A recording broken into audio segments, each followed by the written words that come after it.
नमस्कार, मैं हूं संजय शर्मा। आप देख रहे हैं 4 पीएम न्यूज़ नेटवर्क। बहुत कम समय बचा है जब देश की नई संसद का उद्घाटन होने जा रहा है। लेकिन पूरी दुनिया में इस बात की चिंता है और दुनिया इस बात पे हैरान है कि आखिर संसद के उद्घाटन में सारे सांसद क्यों नहीं जा रहे हैं। विपक्ष ने एक संघर्ष वाली लड़ाई छेड़ दी और कहा है कि संविधान में व्यवस्था है कि संसद की प्रमुख राष्ट्रपति हैं, तो राष्ट्रपति को ही इसका उद्घाटन करना चाहिए। विपक्ष अपने राजनीतिक तीर भी चला रहा है और कह रहा है कि महिला आदिवासी हैं राष्ट्रपति, तो उनका हक है। और बात आगे तक ले जा रहा है कि चाहे राम जन्मभूमि का मामला हो, तब राष्ट्रपति को नहीं बुलाया गया, और अब संसद का उद्घाटन हो, तब आदिवासी महिलाओं को नहीं बुलाया गया। दलित और आदिवासी के मुद्दों को जोड़ के भी राजनीति हो रही है। ऐसे में मुझे लगा कि एक ऐसी सार्थक आवाज, एक ऐसी राजनीतिक सोच से आपको मुलाकात करानी चाहिए। जब वो बोलते हैं तो पूरे सदन में, किसे कहते हैं ना, सुई गिरे तो आवाज आती है। तो मैंने सोचा, एक सांसद से अनुरोध किया कि 4 पीएम के दर्शक आपसे बात करना चाहते हैं, क्योंकि पहले लगातार आपको पार्लियामेंट में तो सुनते रहते हैं, लेकिन रूबरू सुनना चाहते हैं और जानना चाहते हैं कि अगर संसद का उद्घाटन हो रहा है तो पूरा विपक्ष क्यों नहीं है, टुकड़े टुकड़ों में क्यों है, और क्या इसका समाधान है। मैं जानता हूं आप समझ गए होंगे कि ऐसा कौन सा सांसद है जिसके बोलने पे संसद में सन्नाटा छा जाता है। तो एक ही नाम आएगा, प्रोफेसर मनोज कुमार झा का। तो मैं चलता हूं, सीधा ले चलता हूं आपको मनोज कुमार झा जी के पास और उनसे बातचीत करते हैं इस पूरे सिलसिले को। मनोज जी, संसद में जब हमारा ये रिकॉर्डिंग शुरू लाइव हो रही होगी तो उसके 24 घंटे बाद पार्लियामेंट का उद्घाटन हो रहा होगा। कोई रास्ता निकल नहीं सकता था, क्योंकि पूरी दुनिया में खराब संदेश आएगा कि एक नई संसद बनी भारत की, लोकतंत्र का सबसे बड़ा मंदिर है, और उसमें बड़ी संख्या में विपक्ष उसमें मौजूद नहीं है। कोई रास्ता निकल नहीं सकता था क्या? संजय जी, अगर हम गुनहगार हों, संविधान के पन्नों के आधार पर अगर आप देखें, आर्टिकल 79 को देखें, जहां संसद की संकल्पना हुई, उसके बाद भी अगर हमें गुनहगार समझा जाए तो हमें फांसी पे लटका दिया जाए। लेकिन ऐसा नहीं हो सकता है संजय जी कि देश में संसद की एक महज इमारत नहीं बनती है। संसद एक पॉलिटिकल स्पेस, बातचीत का एक स्पेस है, संवाद का एक स्पेस है। उस स्पेस में सर्वे सर्वा हमारी महामहिम है। और प्रधानमंत्री जी के व्यक्तिगत पार्टी का दफ्तर तो यह है नहीं, उनके बाद भी ये रहेगा, उनके पहले भी संसद थी।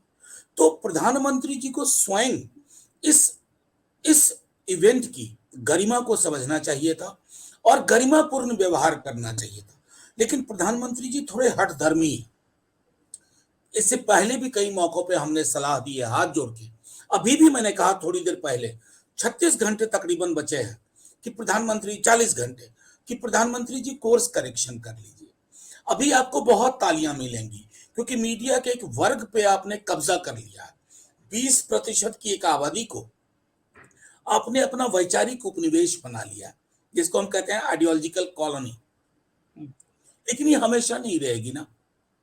इतिहास तो बहुत बेबाक विश्लेषण करेगा और वो आपको अच्छा नहीं कहेगा और हमें अच्छा नहीं लगेगा, क्योंकि आप डेमोक्रेटिकली इलेक्टेड प्राइम मिनिस्टर हैं। लेकिन उस प्राइम मिनिस्टर, उनका व्यवहार राजशाही वाला नहीं होना चाहिए था। आपके प्रतीक, आपकी जुबान, आपके मूल्य, आपकी कार्यशैली, आपका आचार, आपका व्यवहार हमें बादशाहत का आभास देता है, राजशाही का आभास देता है, और ये लोकतंत्र के लिए उचित नहीं है। इसलिए मैं कहता हूं कि दुनिया को संदेश सचमुच शायद अच्छा ना जा रहा हो, लेकिन दुनिया के मुल्क, इस देश का नागरिक ये भी तो देख रहा होगा ना, हम अपने व्यक्तिगत जमीन के पट्टे के लिए नहीं लड़ रहे।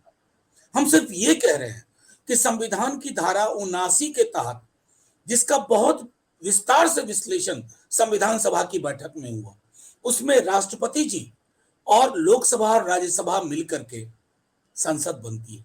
आप उन्हीं को खारिज कर रहे हैं। एग्जीक्यूटिव का लेजिस्लेचर पे कब्जा हमारे डेमोक्रेसी के लिए कतई उचित नहीं है। जिस किसी ने भी कोशिश की, 75 इमरजेंसी के दौरान कोशिश हुई और जनता ने उसको अपने वोट से नकार दिया। ये मैं कहना चाहता हूं आरंभिक टिप्पणी के रूप में। मनोज जी, बीजेपी का कहना है कि जिसने शिलान्यास किया उसको उद्घाटन करने का हक है। शिलान्यास हमारी सरकार ने किया, हम लोगों ने किया। मायावती जी ने तो एक कदम आगे बढ़ के कह दिया कि मायावती ने कह दिया जिस सरकार ने बनाया है उसको हक है। बेवजह में ये मामला तूल दिया जा रहा है। देखिए, मैं इन तर्कों से क्या कहूं, इन तर्कों को देख करके मुझे तो ये आभास हो चला है कि हमारे देश में वैज्ञानिक और साक्ष्य आधारित तर्क की भी हमने तिलांजलि दे दी है। क्या प्रधानमंत्री जी ने अपनी तनख्वाह से अपने पुरखों की जमीन बेच करके ये बिल्डिंग बनवाई? अगर उससे भी बनवाई होती तब भी हम कहते ये देश की संसद है, ये आपकी व्यक्तिगत जागीर नहीं है। आपसे पहले एक संसद थी, आपके बाद भी ये संसद होगी, लेकिन ये आपका मनसा वाचा कर्मणा में ये उचित है। मायावती जी की अपनी मजबूरियां होंगी, मैं उसमें जाना नहीं चाहता, लेकिन जिस संविधान को हमारे हाथ में दिया गया ना, इसके इतर कोई प्रयोग, कोई संयोग करने की कोशिश होगी, हम उसके खिलाफ बोलेंगे। हमें पता है मीडिया का एक मुख्य धारा हमें विलेन बताएगा, लेकिन यकीन मानिए इतिहास हमें विलेन नहीं बताएगा। और आजकल हम इतिहास से संवाद करते हैं, आने वाले इतिहास, और प्रधानमंत्री जी यही चूक कर रहे हैं। आप 10 वर्ष तो प्रधानमंत्री रहे, 24 का भी नतीजा आना बाकी है, लेकिन जब प्रधानमंत्रियों का जिक्र होगा तो ये बात अक्सर आएगी कि आप जिद्दी स्वभाव के हठ धर्मी व्यक्ति थे, जिसका पूरा का पूरा मेटाफर मैं मेरा मुझको, उससे आगे नहीं जाता था। लोकतंत्र की जुबान मैं मेरा मुझको नहीं है, हम हमारा हमसे। ये आई और वी का जो फर्क है ना, ये प्रधानमंत्री जी समझ नहीं पाते हैं। मुझे उम्मीद है कि शायद आपका वीडियो जब रिलीज हो तो प्रधानमंत्री जी गौर करें और कोर्स करेक्शन कर लें। आप प्रोफेसर है ना, तो अपनी बात बहुत तार्किक तरीके से कह लेती है, लेकिन आपकी पार्टी से बिहार से एक आवाज ये भी आई कि अगर हमारी सत्ता आई, हमारे सहयोगी की सत्ता आई, तो हम लोग पुरानी संसद में काम करेंगे। क्या ये भी एक विकल्प हो सकता है अगर आप लोग सत्ता में आए तो? देखिए संजय जी, एक बात मैं साफ तौर पे कहूं, आज ये बिल्डिंग बन के नई संसद तैयार है। आप दोनों की आर्किटेक्चर को देखिए। एक मैजेस्टिक जो एक था, अब मैं अभी ब्रिटेन गया था, उसके बारे में पढ़ा भी है, लगभग 950 साल पुरानी संसद है और उनको बदलाव की आवश्यकता नहीं पड़ी, माइनर रिनोवेशन करके। असल में मैं अक्सर इन दिनों कहता हूं कि हमारे प्रधानमंत्री जी जितना ही मुगलों के विरोधी है ना, उनके अंदर एक बड़ा मुगल बैठा हुआ है। अब वो कौन है मैं नहीं जानता। बाबर से लेकर के अकबर, जहांगीर, शाहजहां, बहादुर शाह जफर उनके अंदर है। उनको चाहिए एक इमारत जिसमें पट्टिका लगे, लेगेसी के नाम पर, कि ये विरासत मैं छोड़ के जा रहा हूं। जबकि मैं हाथ जोड़ के कहूं प्रधानमंत्री जी, आपके पास एक बड़ा अवसर है, बड़ा मैंडेट था। विरासत छोड़ी है ना, तो बेरोजगारी के खिलाफ एक ब्लूप्रिंट दे जाइए कि देश तरक्की करे। महंगाई के खिलाफ ब्लूप्रिंट दे जाइए। सामाजिक सौहार्द जो आपके दौर में छत विच्छत होकर के रह गया है, कौमों के बीच में दीवारें, नुकीले दीवार खड़ी हो गई है, उसको खत्म कीजिए। ये बिल्डिंग क्या चीज है साहब?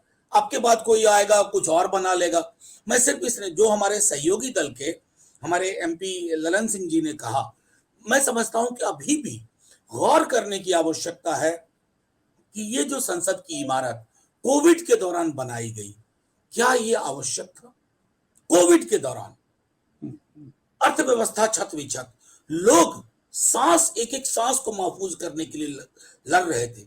उस दौर में आपने ये ताजमहल अपना बनाने को सोचा, तो हमें तो साहिर की वो बात याद आती है, एक शहंशाह ने बना के हंसी ताजमहल, हम गरीबों की मोहब्बत का उड़ाया है मजाक।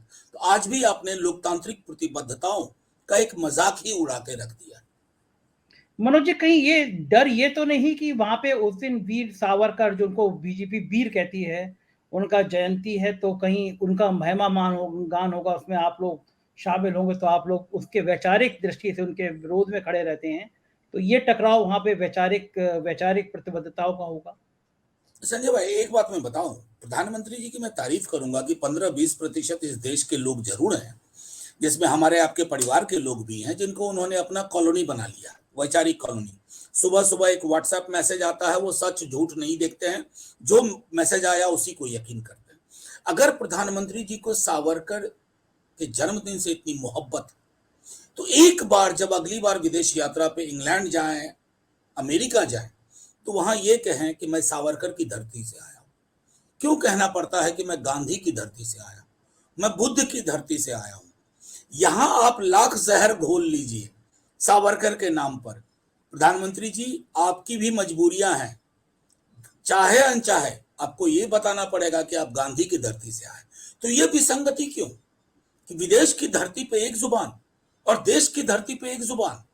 ये इंफॉर्मेशन टेक्नोलॉजी का युग है, सूचनाओं का आदान प्रदान होता है। अमेरिका के लोग भी कहेंगे ये कमाल के आदमी है, ये सावरकर तो कपूर कमीशन में भी आया था। तो ये बापू का नाम यहां ले रहे हैं और उनके बारे में जिसकी दृष्टिकोण जिसका बहुत ही विवादास्पद था, आप उनके जन्मदिन के दिन, हालांकि इंटरेस्टिंगली बताऊं कि वो जन्मदिन शायद अवैधनाथ जी का भी है, योगी जी से पूर्व जो थे। तो अगर प्रधानमंत्री जी की चॉइस ये है तो मैं तो कहूंगा कि संविधान के लिए शायद कहीं ऑबिचुअरी ना लिखना पड़ जाए। महंत अवैधनाथ जी का जिक्र आपने किन किन संदर्भ में किया? क्योंकि आपने जब गांधी की बात करी और फिर सावरकर की बात की तो बात गोडसे की भी होती है, और गोडसे की जब बात होती है तो बात फिर गोरखपुर तक भी जाकर रुकती है। तो आपके संदर्भ क्या वहां तक जाते नहीं हैं? नहीं, मैं संदर्भ साफ है कि प्रतीक कौन सा इस्तेमाल कर रहे हैं आप। सावरकर, अवैधनाथ, और उधर एक वो डंडा लेके आया है जिसको कहते हैं राजदंड। हमने तो ये सारी चीजें खत्म कर दी थी। आप और हम और हमारा संविधान राजशाही के तमाम प्रतीकों को खत्म कर चुका था, सामंतशाही के तमाम प्रतीकों को हम पीछे छोड़ाए थे। प्रधानमंत्री जी के अंदर पता नहीं कौन सी लालसा है, अब तो सिर्फ मुकुट पहन करके संसद में बैठना बाकी रह गया। मतलब छड़ी आप ले ही आए। अरे राजदंड की क्या आवश्यकता है उस प्रतीक की? लोकतांत्रिक समाज में, एक लोकतांत्रिक समाज का बहुलवादी चरित्र होता है, उस चरित्र को क्यों खत्म कर रहे हैं प्रधानमंत्री जी? मैं हाथ जोड़ करके अभी भी आपसे विनती करता हूँ। बीजेपी के लोग कहते हैं कि जिसके हाथ में वो सिंहासन आता है, फिर वो सत्ता, जिसके हाथ में वो दंड आता है, वो सत्ता फिर उसी की रहती है, हमेशा उसी की रहती है।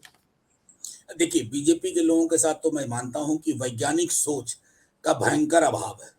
अब गोडसे को देशभक्त बताने वाली महिला हमारे देश की संसद में बैठती है और प्रधानमंत्री जी सिर्फ इतना कह के काम चला लेते हैं कि मन से माफ नहीं करूंगा। तो हमारी चिंता व्यापक है।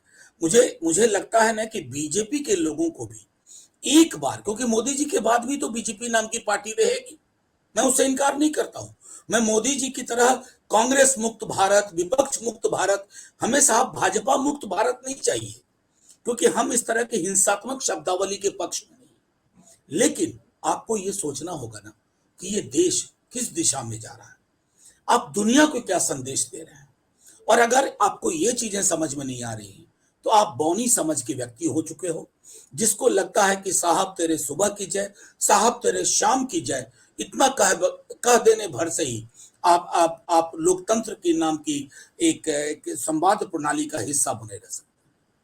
मनोज जी, आप जिन व्यक्ति के बारे में इतनी सब बातें कह रहे हैं, पूरी दुनिया उनका सम्मान कर रही है, देश भर के सारे चैनल दिखा रहे हैं कि एक राष्ट्र का प्रधानमंत्री उनके पैर छू रहा है, ऑस्ट्रेलिया के प्राइम मिनिस्टर उनका बॉस कह रहे हैं, अमेरिका के राष्ट्रपति उनका ऑटोग्राफ मांग रहे हैं, तो आप जिसके लिए इतने आरोप लगा रहे हैं वो आदमी ब्रांड, इंटरनेशनल ब्रांड बन रहा है। मैं अमेरिकन, कुछ मेरे भी दोस्त हैं, अमेरिकन लोगों का सेंस ऑफ ह्यूमर जबरदस्त होता है। उनको कोई चीज कहनी होती है ना, अब जैसे उन्होंने कहा कि I need to take your autograph, इसके कोई और मायने भी हो सकते हैं, मैं उनमें नहीं जा सकता। बॉस कहने का भी ये लोकतांत्रिक शब्द नहीं है। बॉस, एक प्रधानमंत्री फर्स्ट अमॉन्ग इक्वल्स होता है। बहरहाल, प्रधानमंत्री जी और उनकी टीम के लोग अगर इससे प्रसन्न हैं और ऐसे स्वागत कर रहे थे पालम एयरपोर्ट पे जैसे पता नहीं कौन सा मेडल जीत करके आए हैं, और यही प्रधानमंत्री जी विदेश में जाके कहते हैं 70 वर्षों में कुछ नहीं हुआ, क्या देश का अपमान नहीं होता है?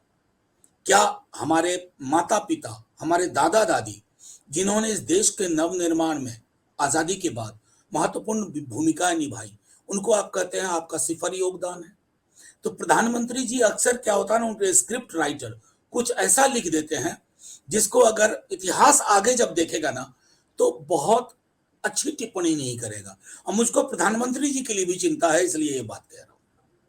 मनोज जी, आप उन चंद सांसदों में से हैं, आप अन्यथा मत लीजिएगा, मुझे ये शब्द कहने नहीं चाहिए, लेकिन संसद की मर्यादा बहुत गिर रही है, शब्द वो प्रयोग हो रहे हैं जो संसद में नहीं होना चाहिए। तो मनोज जी, आप उन सांसदों में से हैं जिनको पिन ड्रॉप होके संसद पूरा सदन सुनता है। तो आपकी पार्टी के तेजस्वी यादव जी के तो ईडी सीबीआई के बुलावे आ गए। तो आपको नहीं लगता आप इतने तीखे तीखे हमले साहब के लिए करते हैं, कभी बुलावा आपकी तरफ भी आ सकता है? आपको मैं क्या कहूं, मुझे लगता है कि आपके इस इंटरव्यू के बाद कहीं ऐसा ना हो कि कोई दस्तक हो जाए। देखिए, आज इस दौर में अपनी बात रखने के बाद आपको कैलकुलेटेड रिस्क लेना होगा। ईडी हो, आईटी हो, सीबीआई हो, क्योंकि आप बीजेपी नाम के जिस आर्किटेक्चर से, संरचना से आप लड़ रहे हैं ना, जिसके जिसके ऊपर मोदी जी हैं, उनके ये आनुषंगिक संगठन है। अगर आप इसके आधार पर अपनी भाषा भाव को कमतर कर देंगे, विरोध को तीव्र होने से रोक देंगे, तो आप सिर्फ अपना नुकसान नहीं कर रहे हैं, देश की जो भावी पीढ़ी है उसको भी नहीं पता चलेगा कि जब ये दौर चल रहा था एकदम थर्ड राइक जर्मनी वाला, तो सांसद जो तथाकथित विपक्ष के सांसद थे वो क्या कर रहे थे। तो हम लोग अपनी ऐतिहासिक भूमिका निभाने की कोशिश करते हैं, और बहुत शुक्रिया आप जैसे लोगों का जो कम से कम हमारी आवाज को, हमारी बात को कैरी करते हैं। मनोज जी, एक लड़ाई और लड़नी पड़ रही है आपको। एक लड़ाई बीजेपी से लड़नी पड़ रही है, एक लड़ाई इन संस्थाओं से लड़नी पड़ रही है, और एक लड़ाई मीडिया से लड़नी पड़ रही है। क्योंकि आम जनमानस में ये है कि मेन स्ट्रीम की मीडिया जो अपने आप को कहती है वो एक तरफा हो गई है, ये लोग आरोप लगाते हैं। तो इस जो बड़ी वाली लड़ाई है मीडिया वाली, क्योंकि माहौल बना देती है वो, उससे आप लोग कैसे निपटेंगे? नहीं, अब तो आदत पड़ गई है। मैं बताऊं, ये समस्या हमारे साथ 19 तक थी, 14 से 19 के बाद आप बहुत सारे लोग आ गए हैं, आप जैसे लोग जिनका पेनिट्रेशन है, जिनकी रीच है, और शायद ये मेन स्ट्रीम की मीडिया को भी एक सीख है। जैसे आज ही मैं बताऊं, एक चैनल मेरे सुबह की बाइट देख करके आया, मैंने पूछा पूरा चलाओगे? बोला नहीं सर, कहा गया है चलाने के लिए।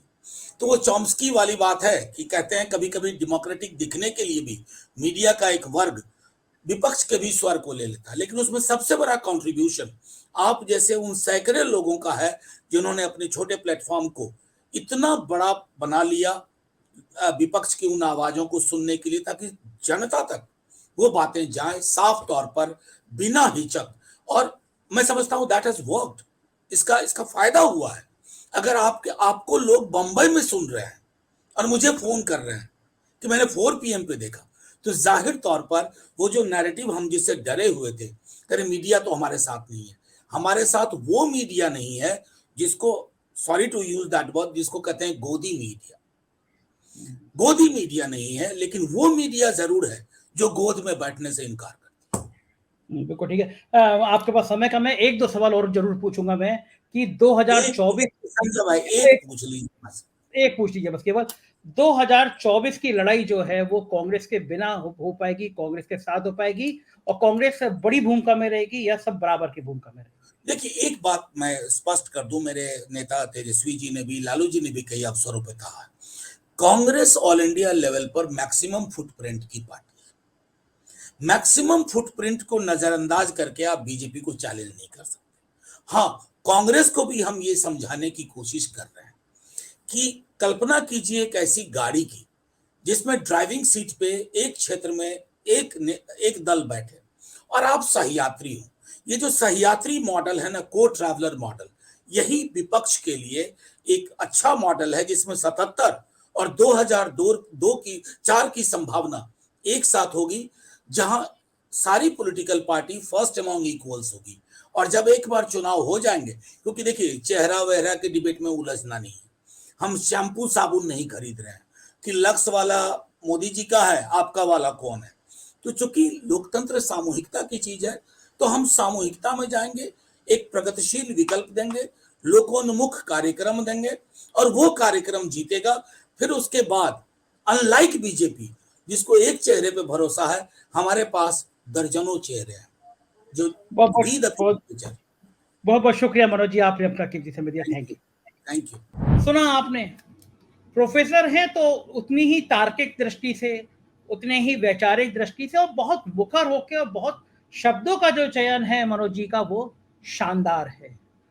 मुझे भी उनको सुनना अच्छा लगता है। और सदन में कभी कभी ऐसी आवाजें हुआ करती थी, अटल बिहारी वाजपेयी, सुषमा स्वराज, तमाम ऐसे नेता थे, ज्ञानी नेता थे, जब जिन बोला करते थे तो पूरा सदन सुना करता था।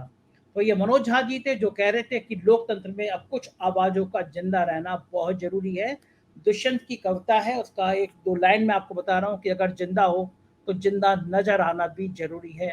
मुझे यकीन है 4 पीएम इसी तरह जिंदा धड़कता रहेगा अगर आपका साथ मिलता रहेगा। सब्सक्राइब करिएगा, अपना प्यार बनाए रखिएगा। शुक्रिया, थैंक यू।